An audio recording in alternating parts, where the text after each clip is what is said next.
கலைஞர்கிட்டே போய் சொன்னாங்க விழுப்புரத்துல.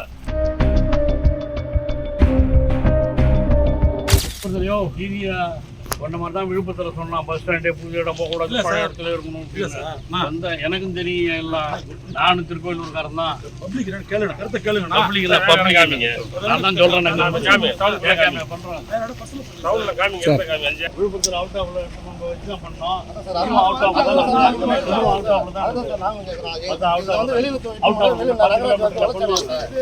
நல்லா வளர்ச்சி. கண்டிப்பா நீங்க அதை பத்தி எதுவுமே கருத்து கணிப்பு எதுவுமே வைக்கலையா சார்? கருத்து கணிப்பு கேட்டுலாம் வைக்கிற மாதிரி பஸ் ஸ்டாண்ட்லாம் சார், பஸ் ஸ்டாண்ட் அந்த மாதிரி கேட்கும்போது நான் கருத்து கேட்கும்போது என்ன பண்ணாங்க தெரியுமா? கலைஞர்கிட்டே போய் சொன்னாங்க விழுப்புரத்துல. வேணாங்க இந்த பஸ் ஸ்டாண்டு எல்லாம் எங்க கடை எல்லாம் பாதிக்கும்னு பெரிய காலனி பூரா போய் சொன்னாங்க. அப்ப நான் தான் சொல்லி அது வந்து ஏறி போற போக்கு இடத்துல பர்மிஷன் வாங்கி நல்லது செய்யணும். நல்லதுதான் நானும் செய்யணும். இதுவும் நல்லதுதான் சொல்லல.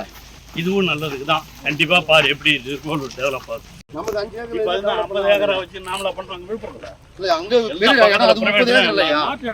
ஒண்ணுமே இல்லாத இடம். நம்ம ஒரு 4-5 இடத்த தேர்வு செய்து அதுல ஒரு இடத்துல நம்ம செலக்ட் பண்ணதான் நல்லா இருக்கும். வேற இடம் சொன்னா நீ எங்க நம்ம தான வேற இடம் சொல்லலாம். நான் பாக்குறேன்னா சொல்லு. கண்டிப்பா பாக்குறேன்னா சொல்லு.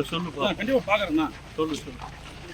நீங்க ஐயா பொதுமக்களுக்காக ஏதாவது ஒரு நல்லது செய்யணும்னா ஒரு ஊர் வந்து அடுத்து டெவலப் ஆகணும்ன்றது அந்த மாதிரி வர பஸ் ஸ்டாண்ட் கிட்ட பப்ளிக் எப்படி வருவாங்க வயசானவங்க எல்லாம் நடந்து எல்லாம் தாராளமா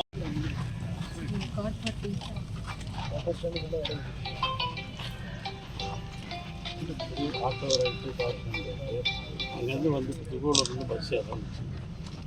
அவங்க என்ன பண்ணுறாங்க?